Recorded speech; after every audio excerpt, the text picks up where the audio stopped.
Hello and welcome back to compiler programming.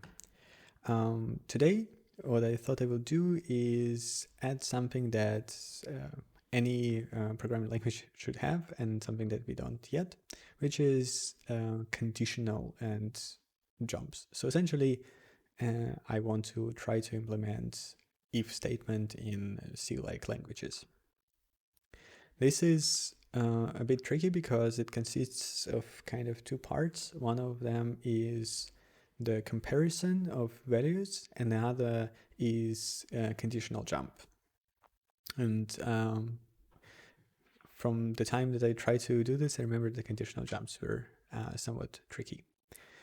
Anyhow, let's start with a relatively easy part and just have a function that accepts two values, and for simplicity's sake, I just say it accepts two 64-bit values, and then it compares them.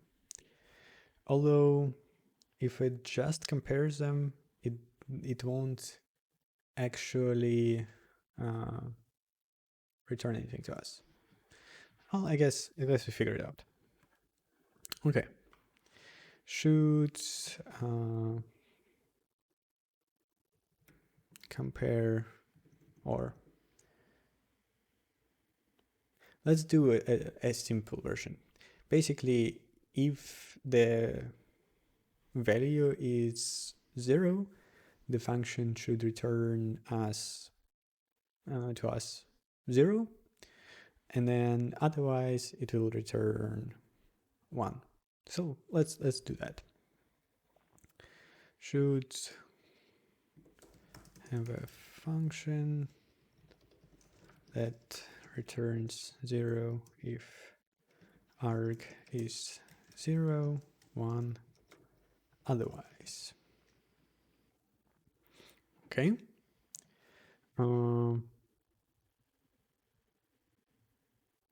That might actually require us to implement not just if, but also else, which might be trickier, but we'll figure it out.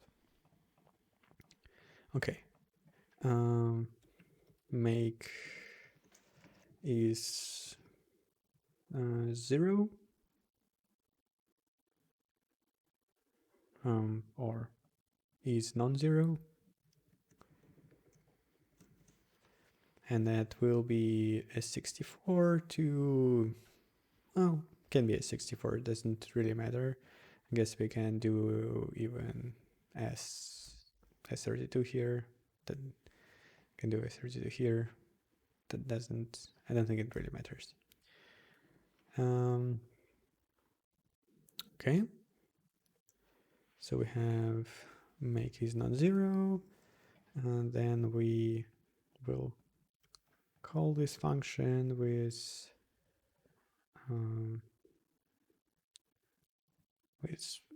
0, it should return 0. And then if it's a non-zero, so like for example, if it's 42, it should return 1. So this is what we want to have. How something like that might look like. Let's consider this.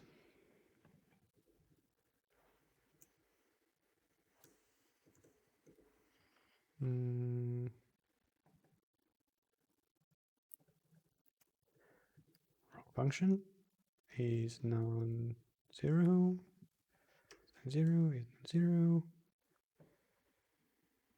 Okay, that's fine.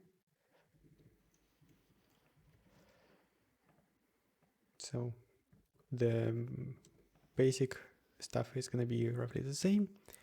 We will need to do here we will need to actually encode our instructions. So let's just first write what it looks like in C. So we will do if x is 0, return 0. Otherwise, we return 1.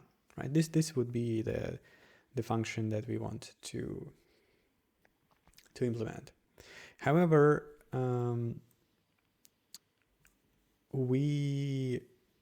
if we also if we make the jumps more explicit, then what it would look like, I guess, is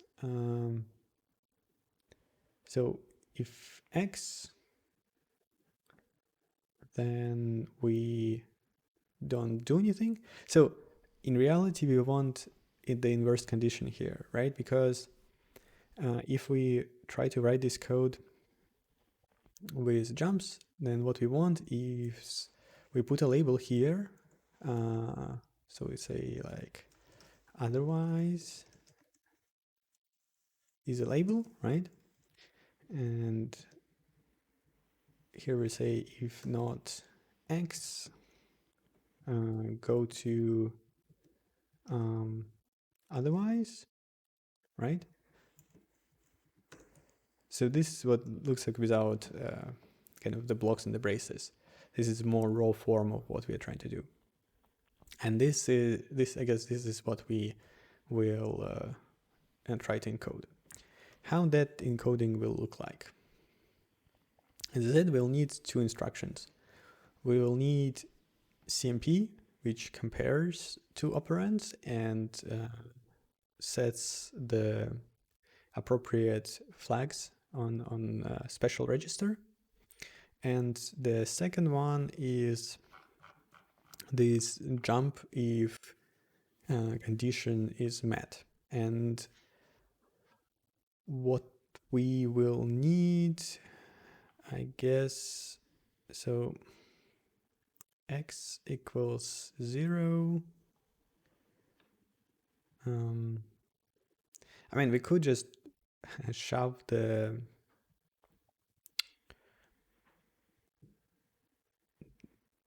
value in ECX and avoid having to do compare at all, but that is not a very universal way to do it, and also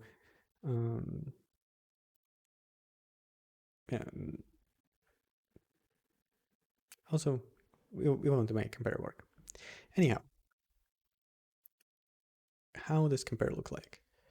We will need, so if it's S32 to S32, which we also need to change this part, then we need probably this instruction. So we're comparing a register or memory 32 with immediate 32. You can also take the version that just has the, I know it's register memory. No, we need this one. This is correct. Okay, let's add that. We want our encoding file.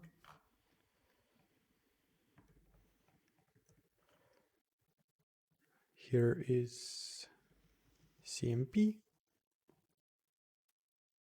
Oh, CMP, CMP, CMP. The opcode is 81. The extension is 7. It will have register memory and immediate 32. So basically the same setup as this. So let's just paste this. Okay, let's verify that we didn't screw this up. CMP, this is the one that we want. 81, 7, immediate, sounds correct. Okay, so what do we compare with what? Since the first argument is inside RCX register, we will compare that. So we say encode function buffer CMP ECX, because this is a 32-bit value, immediate 32 of 0. This is it's probably by far not the most efficient way to do it, but we want to have a kind of a universal way to encode this kind of stuff and worry about efficiency later. Okay, so this is compare. And the next thing is jump. Okay, so this is where I'm not exactly sure. So jump short if equal. If not equal, jump short if not equal. Okay. I guess we'll take that one. I can also take the equal one and just flip around our jumps, but for now this is okay.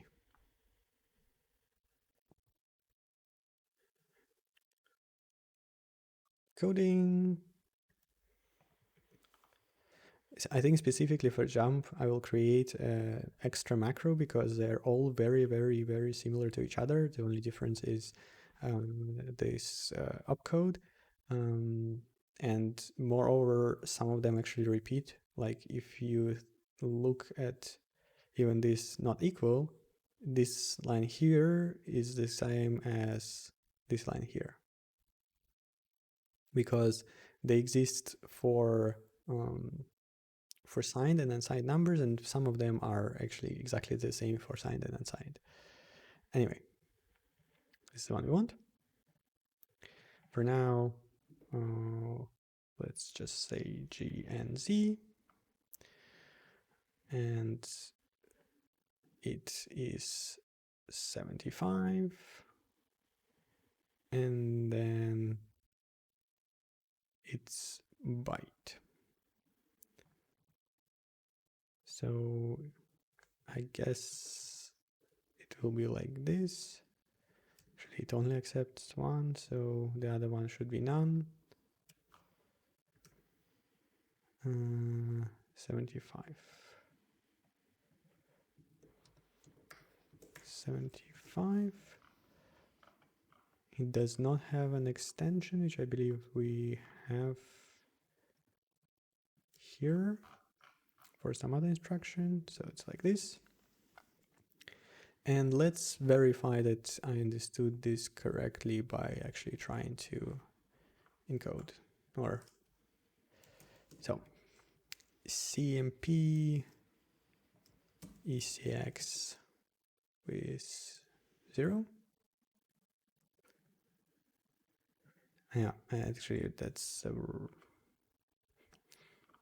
I know it uses the one that I thought it would. This is 83. Okay, it uses this variant, which is fine. It's exactly the same as the other one. Okay, so 83 F900. This is what we will have roughly there. So for us it will be 81, not 83. And then we would have J and Z 1, I guess. Yeah, this would be something like this. 0F85.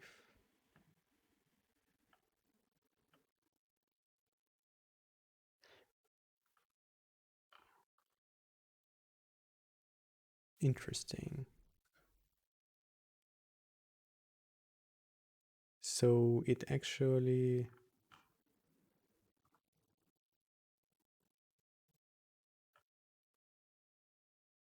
Hmm.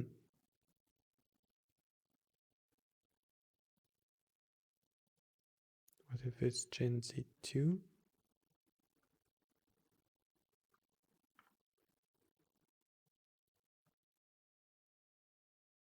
Uh, can I do like something like this?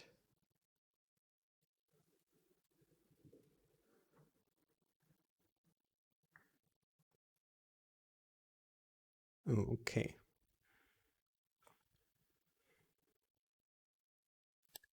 So yeah, 75, 0, 0. Here we say, so right, what I'm doing here is I'm trying to encode this stuff. So we compare any CX with 0. If it's non-zero, then we go to otherwise. And what otherwise does is it moves RAX1, or we can do EX, doesn't really matter, but let's do RAX. And then it, in this version, it will do something like this. So, right. And actually our function return helper is not really ready for something like this. So we either will need to do 2 jumps or 2 returns. Either case, yeah, we'll need to figure out some better way how to handle this in this function helpers. Yeah, so it should be something like this.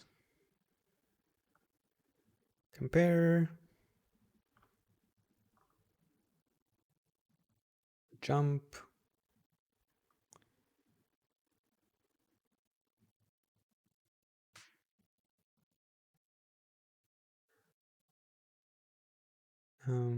so 8. I'm just trying to understand like what number actually goes here. So I know it's a relative offset from the instruction pointer, but since this is 8 and this is D, which is 13, that means I need to actually encode the offset from kind of this instruction, not this instruction, which might be a bit tricky. But we'll try. Right now, I will take this and transcribe it into here. Okay. We have CMP CX0. Now we want J and Z.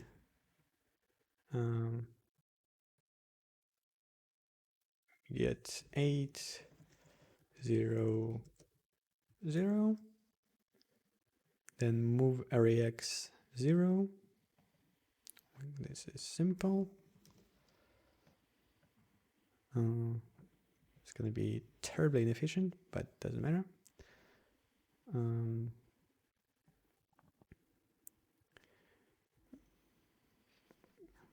Can also do it actually that way.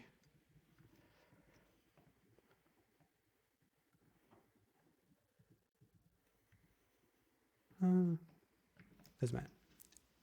Will be inefficient. Then we have return.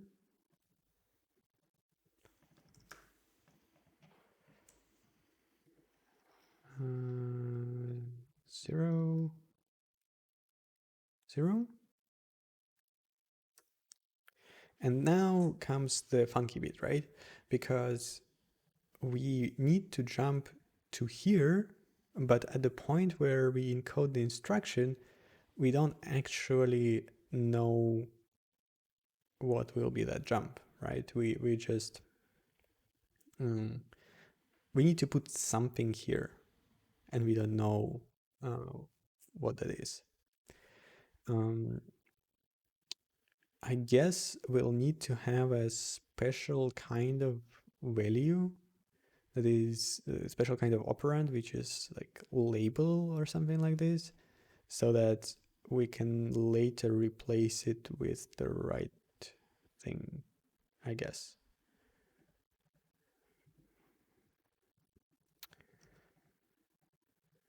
For now, we can hard code this and see if our encoding even works. But I'm not even sure what will be the hard coded value here.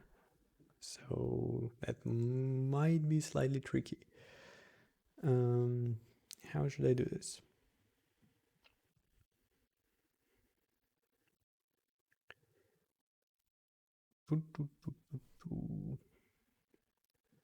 I guess I will just know the fact that Gen Z is 1 byte and use that to my advantage. So I will save the current buffer offsets, or maybe even after Gen Z is easier. So E64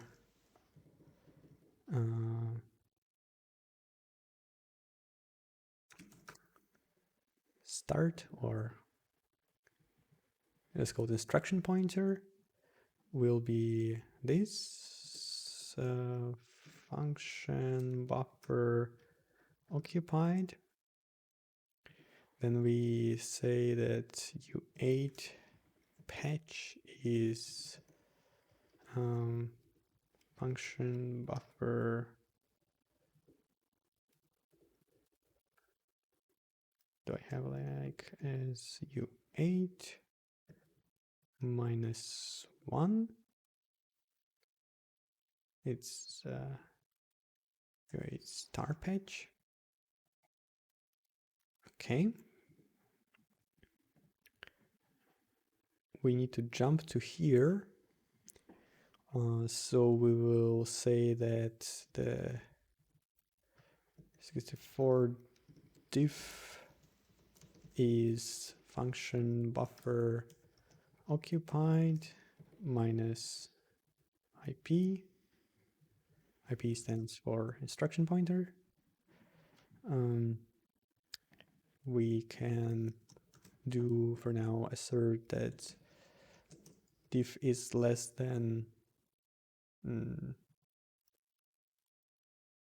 or equal to 255. Actually, we'll need the same thing as there, so let's just say 80. It's easier.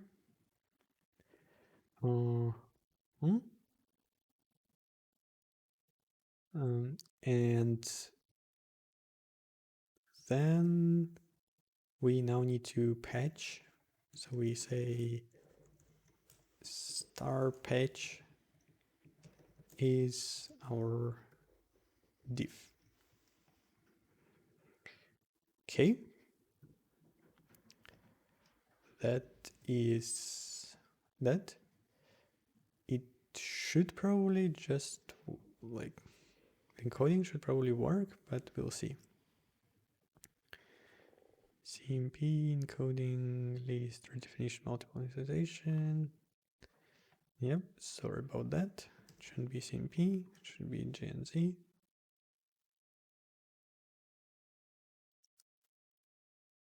Okay. As U8 is not a member of buffer.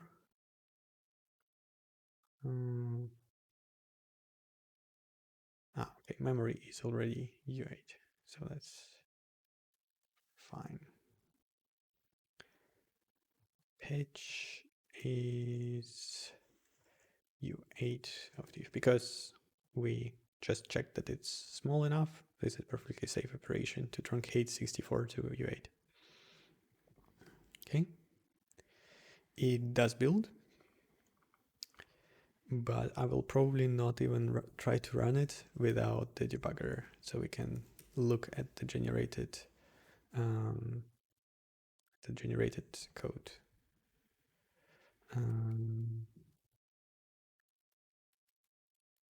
Build mess.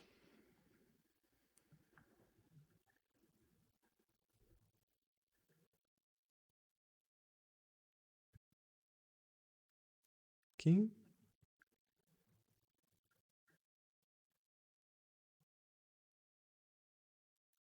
And I will do here.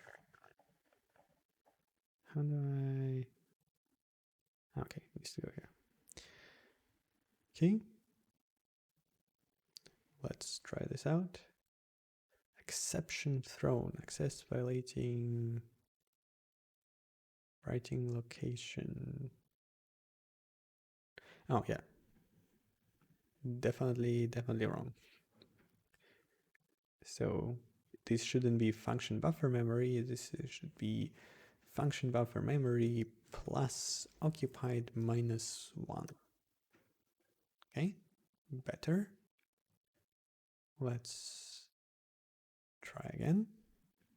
Okay, we did at least the encoding sort of worked. Now we need to go to the next instruction, go inside of this call and see what we have here. Okay, sub RSP8 is unimportant. We have this stuff, that's fine. Can I somehow add registers as a view? Toolbars, not what I want. Other windows. I'm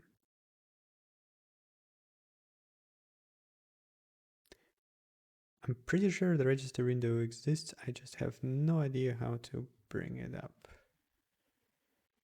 to see what I want to see. Oh well, I guess we'll for now debug without it, and I will try to figure out between episode how to bring out this window. Okay.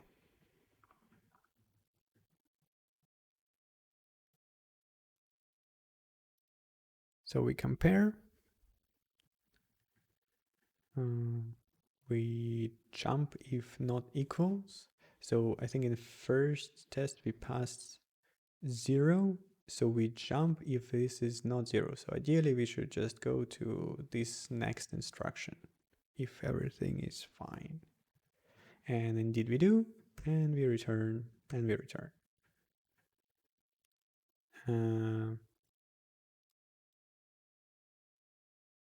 It looks like we do have an exception, which is kind of strange. Okay, what is the problem? Let me try to remove this stuff and just run and see if it does anything.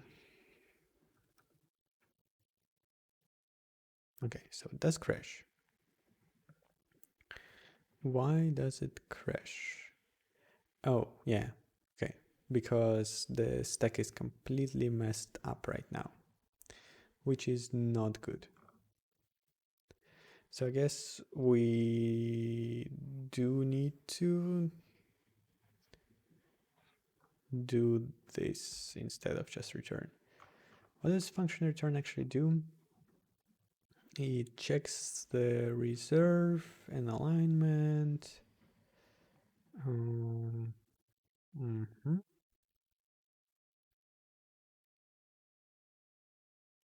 I mean, it's not great to call it twice, but it probably will not hurt. So as long as we are not actually creating variables, this override will be exactly the same as it was before.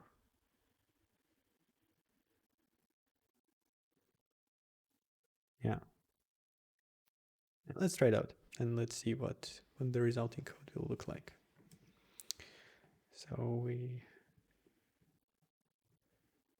do this. Actually, we already had one here, so we just need to put one here. Let's check. Let's start. Disassembly.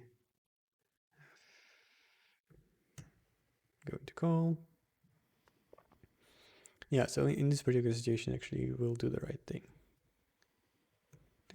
Think, return. Okay. Now it should actually work. Yep, it does indeed work, which is great. And this one, this does not work, and I think because I copy pasted the wrong thing, here it should actually return 1. And look at that. We have first working if statement. Great. Now I will spend a few minutes to try to figure out a good way to try to improve this, but I'm not sure I will finish it today. So, but let's give it a shot. So what we want is to somehow automate this diff part, and also the not equals.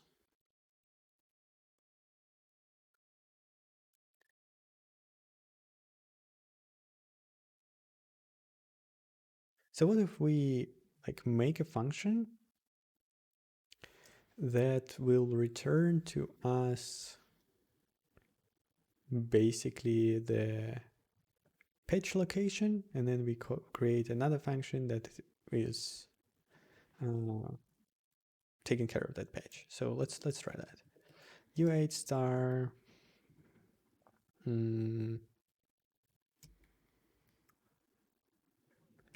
make Gen Z.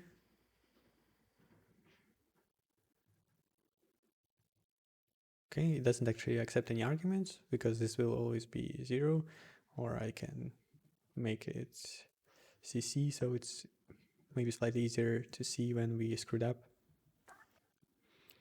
It will do this. It does need to get the function pointer.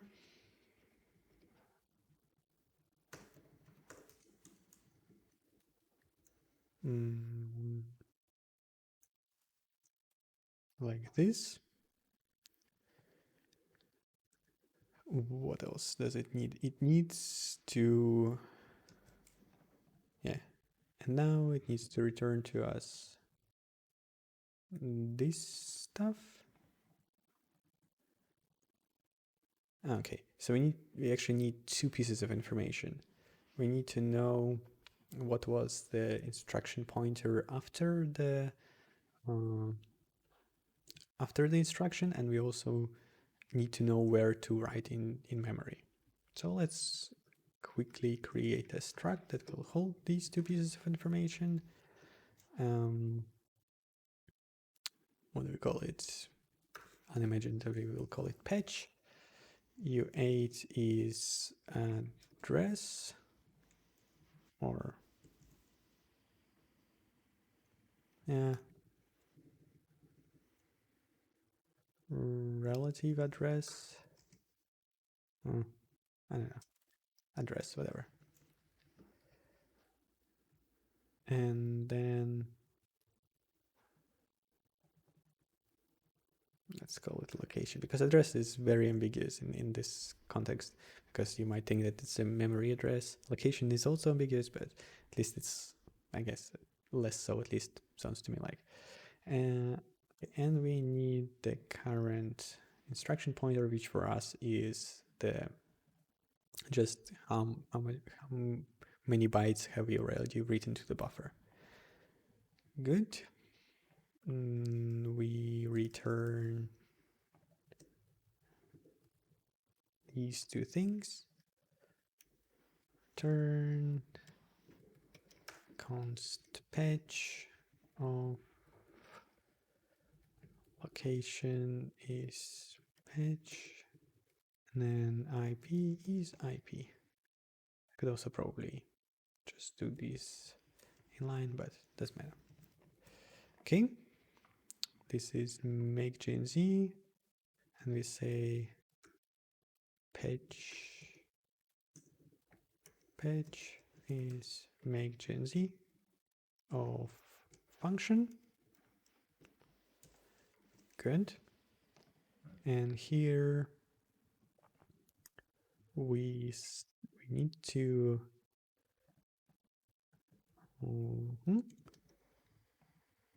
here we say like resolve or apply patch. Apply patch. It takes a patch and it does this stuff, right?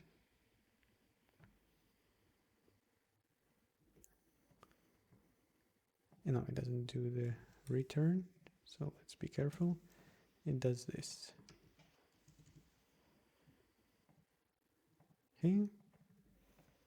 Say div is, so it also needs to get the function. Means here is arrow minus page IP. Okay. Div, and this thing does not actually return anything. So void, say apply patch.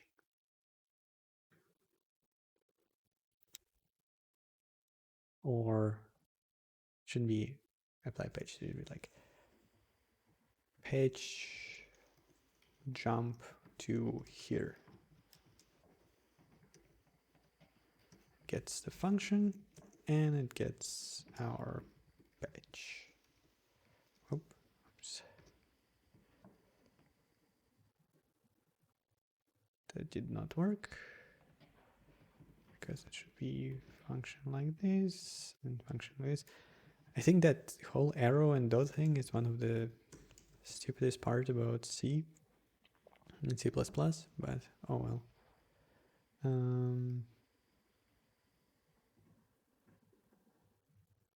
Not this wrong here. Create location. Let's call it location so it's easier to understand. Oh yeah, it needs to return patch. Oops.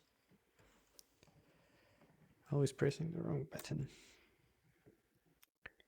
Okay, and here we say patch location. Great. Let's check it out, and it works. Yeah, I think I can live with that. So obviously we will need to figure out how to generalize this kind of logic. There is also a problem of like this patch right now expects a really short jump of just like 127 bytes in either direction, and this will not be enough for all of the cases, and we either will need to do some kind of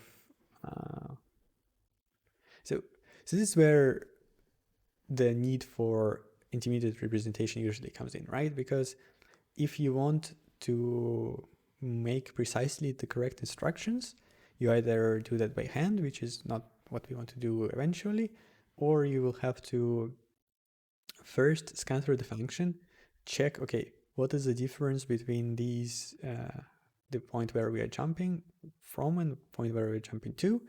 Okay, the difference is actually less than we fit into a signed 8-bit integer, so we can use a small instruction. Otherwise, we will use a big instruction. And this is like, this obviously will be a deficiency for us for, I think, a very, very long time. In all of the, like in these kinds of instructions, we will have to use the larger version of the operand, but this is also stuff for the next day. For now, I'm pretty happy with what we have. We implemented compare, we implemented conditional jump, and hopefully we will be ready for the next time when I will work on some loops.